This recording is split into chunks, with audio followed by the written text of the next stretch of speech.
Hello everyone, welcome back to my video. I hope आप लोग अच्छे होंगे और अच्छे से अपना पढ़ाई कर रहे होंगे। आज मैंने इंग्लिश में डिस्ट्रीब्यूटिव प्रोनाउन किया और पूरा प्रोनाउन को रिवाइज कर लिया और बेसिक ग्रामर को रिवाइज कर लिया। आज फटाफट थोड़ा पढ़ाई करना था क्योंकि आज पूरे दिन पढ़ाई नहीं करना है, क्योंकि हम लोगों को कहीं ट्रिप पे जाना है आज। वो मैं आगे के वीडियो में शेयर करूँगी, आप देखिएगा। बहुत ही मनमोहक और ख़तरनाक ट्रैकिंग रहेगा, इसीलिए मैंने सोचा सबसे पहले पढ़ाई कर लेते हैं थोड़ा बहुत, क्योंकि उधर से आने के बाद तो पढ़ाई होगा नहीं और बहुत देर रात भी हो जाएगा आने में। और आज का मौसम बहुत ही प्लीजेंट है, आप देख सकते हैं इतना मनमोहक मौसम हुआ है। और हम लोगों को अब निकलना भी है, 6 बजे से हम लोग घर से निकल जाएंगे, इसीलिए मैं भी यहाँ से निकल गई हूँ और घर बहुत जल्दी ही पहुँच जाऊँगी। वहाँ से फिर हम लोग पूरे फैमिली ट्रिप पे जाएंगे और ये ट्रिप का नाम है गुप्तेश्वर धाम। ये बिहार में स्थित है। यहाँ बहुत ही कठिनाइयों का सामना करना पड़ता है उनको दर्शन करने के लिए। यह रोहतास के बिहार के कैमूर पहाड़ियों में स्थित गुप्ता धाम गुप्तेश्वर महादेव का रास्ता है। अत्यधिक दुर्गम और मध्यम से उच्च श्रेणी का खतरनाक माना जाता है। वाकई आप देख भी सकते हैं कितना खतरनाक रास्ता है, इतना पतला रास्ता है। हम लोग तो मानसून होने से पहले ही चले गए ताकि रास्ता में फिसलन ना हो। और यह मुख्यालय सासाराम से लगभग 55 से 65 किलोमीटर दूर इस प्राकृतिक गुफा तक जाने की यात्रा शारीरिक और मानसिक रूप से चुनौतीपूर्ण है। इस रास्ते में बहुत से कठिनाइयों का सामना करना पड़ता है। भक्तों को मुख्य गुफा तक पहुंचने के लिए एक के बाद एक 5 ऊंची पहाड़ियों को भी लांघना पड़ता है। खाड़ियाँ इतनी ढलान है, इसका नाम पनियारी घाट भी कहते हैं। सबसे प्रमुख रास्ता पनियारी घाट से होकर हम लोग जा रहे हैं। यहाँ की चढ़ाई अनुमानित तौर पर बहुत ही स्ट्रेट है। रास्ता संकरा और पथरीला और मिट्टी वाला है, जहाँ की फिसलन भी हो सकता है अगर आप मानसून के सीज़न में जा रहे हैं। इसीलिए मानसून के सीज़न में एक स्पेसिफिक जगह पे ही रोक दिया जाता है गाड़ी को, फिर उसके बाद वहाँ से पैदल जाना पड़ता है। लेकिन हम लोग मानसून के सीज़न में नहीं गए थे, इसीलिए हम लोग अपना व्हीकल से ही कंटिन्यू किया। ऐसे सामान्य दिनों में पानी कम होता है, लेकिन मानसून में अचानक बहुत ही पानी का बहाव तेज़ हो जाता है और बारिश में नदी का जलस्तर भी बढ़ जाता है। तेज़ बहाव के कारण कई बार गाड़ियाँ फंस जाती है, इसीलिए उधर गाड़ियों को साइड रख दिया जाता है और वहाँ से 20 से 25 किलोमीटर बाइक या टैक्सी से सहारे से दूरी को तय करते हैं। घने जंगल के बीच इतने लंबे समय तक बिना किसी पक्के रास्ते के चलना बुजुर्गों या कमज़ोर लोगों के लिए बहुत ही खतरनाक हो सकता है। इसीलिए अगर आप स्वस्थ हैं तभी जाएं यहाँ पे। मुख्यतः गुप्ता धाम एक प्राकृतिक चूना पत्थर की संकरी गुफा है। महाशिवरात्रि या सावन के मेले में बहुत अत्यधिक भीड़ होता है कि वहाँ पे सफोकेशन के कारण बहुत लोगों को चक्कर आ जाता है। अगर आप कभी फ्यूचर में जाएं तो अपने साथ ज़रूरी दवाइयाँ ले लें, जैसे हेडेक, ORS, इलेक्ट्रॉल वगैरह, ताकि वहाँ पे अगर कुछ भी होता भी है तो आप वहाँ पे स्टेबल रहें। क्योंकि वहाँ पे दूर दूर तक कहीं भी ना ही हॉस्पिटल है, ना ही बड़ा दुकान है, कुछ भी नहीं मिलेगा। पूरा सुनसान रास्ता, पूरा ही खाई चारों तरफ दिखाई देगा। और अगर आप लोग मानसून में जा रहे हैं तो अच्छी ग्रिप वाले ट्रैकिंग जूते पहने और अपने साथ टॉर्च अवश्य लेके जाए, क्योंकि गुफा में इतना अंधेरा रहता है। वैसे तो सावन के टाइम में लाइटनिंग का व्यवस्था बहुत अच्छे से किया जाता है, लेकिन आम तौर पे जा रहे हैं तो कभी कभी जनरेटर बंद भी हो जाता है, तो अपने साथ टॉर्च ले कर जाएँ। और कभी भी अकेले ना जाए, 2-3 लोगों के साथ ही जाएं, क्योंकि वहाँ इतना ज़्यादा घना रहता है, वहाँ पे नेटवर्क भी काम नहीं करता है। चलिए यहाँ की कहानी के बारे में थोड़ा सा जानते हैं। यह धाम बिहार के रोहतास जिले की कैमूर पहाड़ियों में स्थित एक पूजनीय प्राचीन गुफा मंदिर है। यह स्थल भस्मासुर के पीछा करने से बचने के लिए भगवान शिव चूना पत्थर की गुफाओं में छिप गए थे। बाद में भगवान विष्णु ने उस राक्षस को छल से आत्महत्या करने के लिए मजबूर कर दिया, जिससे यह इस पवित्र गुफा का महत्व और भी बढ़ गया। पौराणिक तथ्य के अनुसार यह भगवान शिव ने राक्षस भस्मासुर को एक अद्भुत वरदान दे दिया था, जिसके भी सिर को वह छूता वह तुरंत राख हो जाता। वरदान प्राप्त करने के कुछ ही समय बाद अहंकारी भस्मासुर देवी पार्वती की प्रति आसक्त हो गया और उसने स्वयं शिव पर वरदान का परीक्षण करने का प्रयास किया।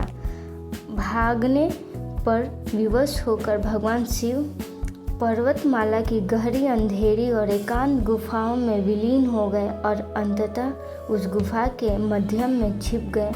अंततः भगवान विष्णु ने हस्तक्षेप किया, मोहिनी के रूप में प्रकट हुए और भस्मासुर को छल से अपना हाथ अपने सर पर रखने के लिए मजबूर कर दिया, जिससे यह राक्षस राख हो गया। यह कहानी बहुत ही रोचकमय है और यह कहानी मैंने जब ट्रैवलिंग के दौरान इसे गूगल पे सर्च किया, क्या विशेष कारण है, क्या महत्व है, मैंने सर्च किया तो मुझे ये सब जानने को मिला। तो मैंने सोचा क्यों ना आप लोग को भी कुछ इसके बारे में बताऊं और आप भी कभी जाए तो बहुत ही एंजॉय करें। इतना सीनरी अच्छा था, बहुत ही मनमोहक था। और यह मंदिर रोहतास पठार में चुंडा पहाड़ी के तलहटी में स्थित है, जो सासाराम से 12 मील दक्षिण और शेरगढ़ से 8 मील दक्षिण पूर्व में है। यह बहुत ही धरती के नीचे गहराई तक फैली हुई है। इसका प्रवेश द्वार 18 फीट चौड़ा और 12 फीट ऊंचाई है। अंधेरी है, घुमावदार गुफाएं हैं। अंदर लगभग 363 फीट की दूरी पर तीर्थयात्री एक गहराई खाई तक पहुंचते हैं, जो हमेशा पानी से भरा रहती है, जिसे स्थानीय रूप से पाताल गंगा के नाम से भी जाना जाता है। संकरे रास्तों में आगे मुख्य गर्भगृह स्थित है, जिसमें प्राकृतिक रूप से निर्मित स्वयंभू स्टैलेग्माइट शिवलिंग है, जिस पर गुफा की छत से लगातार पवित्र जल टपकता रहता है और उसे अपने मुंह में ऐसे करना चाहिए ताकि वो जल हमारे मुंह के भीतर भी जा सके। वो रास्ते में ही मिलता है, वहाँ से सीढ़ी से उतरने के दौरान ही आते समय उसके मुंह में अपने जल को पीना चाहिए। आप लोग जैसे रास्ता देख रहे हैं कितना ही उबड़ा खबड़ा सा है और वर्षा ऋतु में यहाँ बाढ़ का स्थिति बन जाता है और दुर्गावती नदी को पार करना जोखिम भरा हो सकता है। इसीलिए ध्यानपूर्वक आप अपना अंदाज से ही पाँव डालें और उस हिसाब से उसको पार करें। पनियारी के आगे का रास्ता कच्चा और संकरा और ढलान वाला है, जिस पर पैदल चलना पड़ता है और रास्ते में दुर्गावती नदी को पार करना पड़ता है। बारिश के दिनों में जलस्तर अक्सर बढ़ने पर यह खतरनाक हो जाता है।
Hate it when my doubts and my fears swell up like the ocean. It feels like I could drown in my tears. Everything's overflowing. Scared that I won't get it right, get it right. My nerves are working overtime, overtime. Tell myself to calm down and breathe. Step out of the shadows into the fire. Don't be afraid to go out on a wire. Live in the moment, turn it up louder. This is what you're made for. You just gotta be fearless. You just gotta be fearless. You just gotta be fearless. You just gotta be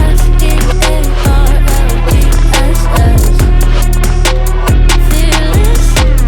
Once I get in and I put it in drive, ain't no more stopping me, don't even try. Controlling the chaos, controlling the vibe.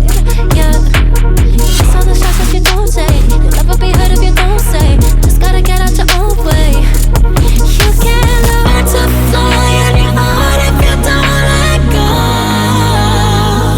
Step out of the shadows into the fire. Don't be afraid to go out on a wire. Live in the moment, turn it up louder. This is what you're made for. You just gotta be fearless. You just gotta be fearless. You just gotta be fearless.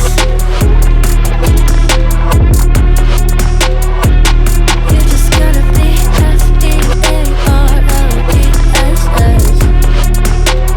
fearless.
Friends, हम लोग इतनी कठिनाइयों का रास्ता पूरा करने के बाद आखिरकार हम लोग मंदिर के द्वार तक पहुंच ही गए हैं। बस थोड़ी ही दूर बाकी है।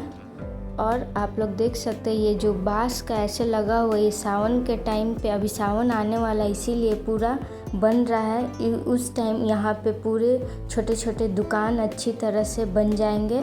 हम लोग सावन में इसलिए नहीं गए क्योंकि बहुत ज़्यादा भीड़ रहेगा और वहाँ तक गाड़ी नहीं जा पाएगा और बहुत ही मात्रा में श्रद्धालु पहुँचे रहेंगे। इसीलिए हम लोगों ने सोचा कि कुछ दिन पहले ही हम लोग दर्शन करके आ जाते हैं। आप देख रहे हैं अच्छे तरह से सब कोड़ाई हो रहा है। वहाँ पे दुकान लगेगा बहुत सारे प्रसाद के लिए। फाइनली हम लोग आ गए, देख सकते हैं। यहाँ पे गाड़ी को पार्क करके अब हम लोग दर्शन करने के लिए अंदर जाएंगे। अंदर की भी रास्ते कठिनाइयों और जोखिम भरा है क्योंकि उस गुफा में ऑक्सीजन लेवल कम रहता है और इसीलिए छोटे और बूढ़े बच्चे नहीं जाते हैं, उसमें दम घुटने लगता है। यहाँ इनका मुख्य द्वार है, आप देख सकते हैं। यहाँ से अंदर पानी रहता है, इसीलिए पैर का जितना भी फुल पैंट पहने चाहे कुछ भी पहने उसको मोड़ कर अंदर जाएंगे। अंदर सीढ़ी के उतरने वक्त वहाँ पे कुछ देर तक रुक जाएंगे और लंबी सांस लेकर अंदर की ओर बढ़ेंगे और बहुत ही आराम से अंदर जाए क्योंकि बहुत ही अंदर नोकीले से पत्थर होते हैं और अच्छे से दिखाई नहीं देते हैं और पानी भी बहुत ज़्यादा लगा रहता है। इसीलिए ध्यानपूर्वक हम लोग अंदर की ओर बढ़ गए और ऑक्सीजन का पाइप कभी ऑन नहीं किया था क्योंकि उतना भीड़ नहीं था। वो जो देख रहे मोटा वो ऑक्सीजन का पाइप अगर ज़्यादा भीड़ होती है मात्रा में तो उसको ऑन किया जाता है ताकि श्रद्धालु अच्छे से सांस ले सके, अंदर ज़्यादा घुटन ना हो। फाइनली गाइज हम लोग यहाँ पे पहुँच गए हैं, देख सकते हैं। यहाँ पे जल चढ़ा मन को बहुत ही शांति मिला और बहुत ही अच्छे तरीके से दर्शन हो गया। थोड़ा भी भीड़ नहीं था, बहुत ही कम ही श्रद्धालु थे। आप देख रहे कितना ही मनमोहक दृश्य है। वैसा लग रहा है कहाँ हम लोग आ गए हैं पूरे गुफा के अंदर। इसके जस्ट अपोजिट देखेंगे तो एक छोटा सा शिवलिंग ऊपर स्थापित है। वहाँ से दिखाई नहीं देता है लेकिन टॉर्च जलाकर अच्छे से फोकस डालने पे दिखाई देता है।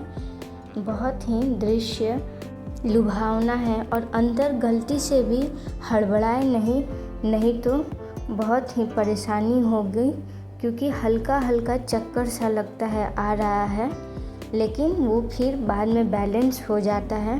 फिर हम लोगों ने अच्छी तरह से दर्शन करके वहाँ से निकल गए और वहाँ पे कुछ देर तक बैठे। फिर वहाँ पे बिहार का प्रसिद्ध भोजन बाटी और चोखा वहाँ पे बना के हम लोग खाए, थोड़ा देर आराम किए।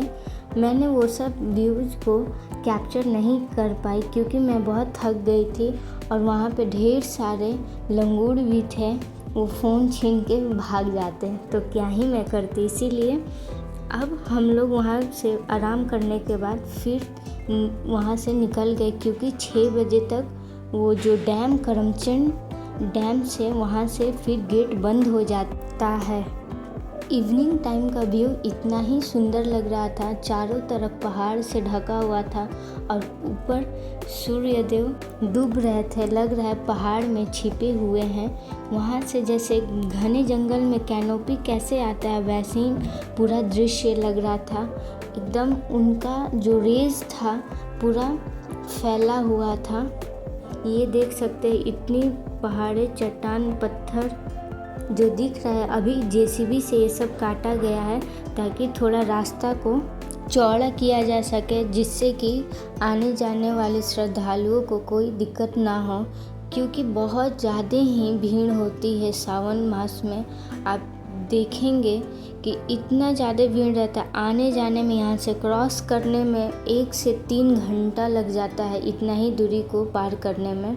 फ्रेंड्स, जितना देर जाने में लगा था उतना देर आने में नहीं लग रहा है। इतना जल्दी हम लोग अपने घर की ओर पहुंच रहे हैं। लग रहा है कि बहुत जल्दी ही पहुंच जाएंगे, क्योंकि रास्ते बहुत ही स्लोप है, ढलाव है। यह भी कारण हो सकता है, लेकिन जो भी हो, इतना शांति, इतना चिड़ियों का सिर्फ चहल पहल सुनाई दे रहा है। इन वादियों में इतना ही मन खो गया कि आने का मन भी नहीं कर रहा था। वाकई बहुत अच्छा लगा यहाँ जाकर।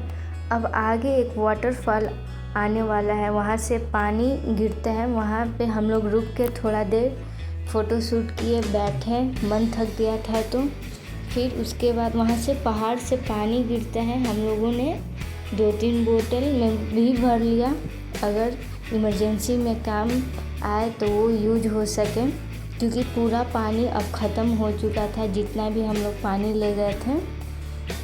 हम लोगों ने रास्ते में खूब सारा मस्ती किया, सारे कज़न साथ में थे।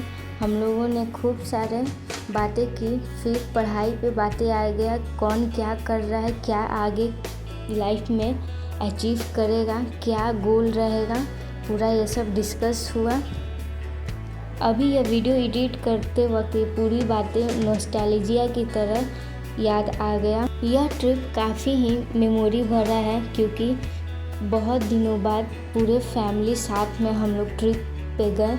अब पता नहीं कब ये मौका मिलेगा, सभी साथ में कब मिलेंगे, क्योंकि सब अपने अपने काम में बिजी रहते हैं। बहुत ही कम ही समय मिलता है सबको एक साथ आने में, और मिलता भी है मौका तो कभी ना कभी कुछ ना कुछ काम आ ही जाता है, अक्सर आप लोग भी जानते हैं।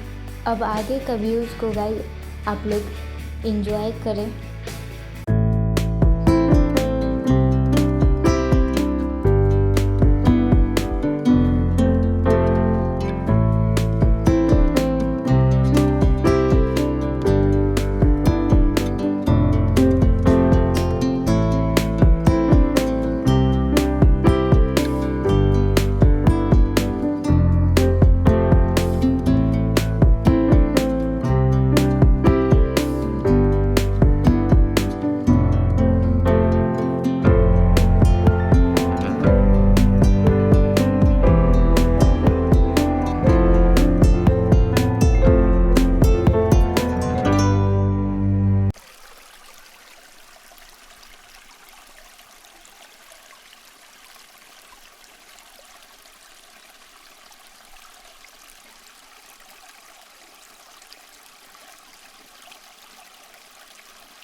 फाइनली फ्रेंड्स, हम लोग करमचट डैम से 6 बजे से पहले ही वहाँ से निकल गए।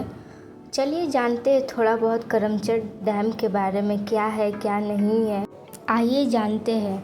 इसे स्थानीय लोग अपनी बेमिसाल खूबसूरती के कारण बिहार का स्विट्ज़रलैंड या मिनी कश्मीर भी कहते हैं। यह कैमूर के पहाड़ियों की गोद में बसा एक अद्भुत पर्यटन और इको टूरिज्म स्थल है। यह डैम दुर्गावती नदी पर बना है, जो कर्मनसा नदी के एक प्रमुख सहायक नदी है। यह कैमूर की पहाड़ियों में स्थित है और बरसाती पानियों को यह रोकता है। इसकी हाइट लगभग 46.3 मीटर है और इसकी जलाशय में लगभग 287 मिलियन मीटर पानी जमा कर सकता है और यह चेनारी प्रखंड के पास है। यह पटना से कम 195 किलोमीटर दूरी पे है और इसका खुलने का समय 6 बजे सुबह और बंद होने का समय 6 बजे शाम का है। और बिहार पर्यटन विभाग ने हाल ही में इसे एक बड़ा वाटर स्पोर्ट हब बनाया है। आप यहाँ कश्मीर की तरह हाउसबोट और शिकारा राइड का आनंद ले सकते हैं, जैसे कि आप देख रहे हैं। यह कैमूर वाइल्ड लाइफ सेंचुरी की सीमा से सटा हुआ है और यहाँ पे बहुत से दुर्लभ प्रवासी पक्षी भी दिखाई देते हैं। बस इतना ही गाइज, और हम लोगों ने 1 बजे रात में घर पहुँचा। Bye bye. अगर वीडियो अच्छी लगे तो लाइक ज़रूर करें।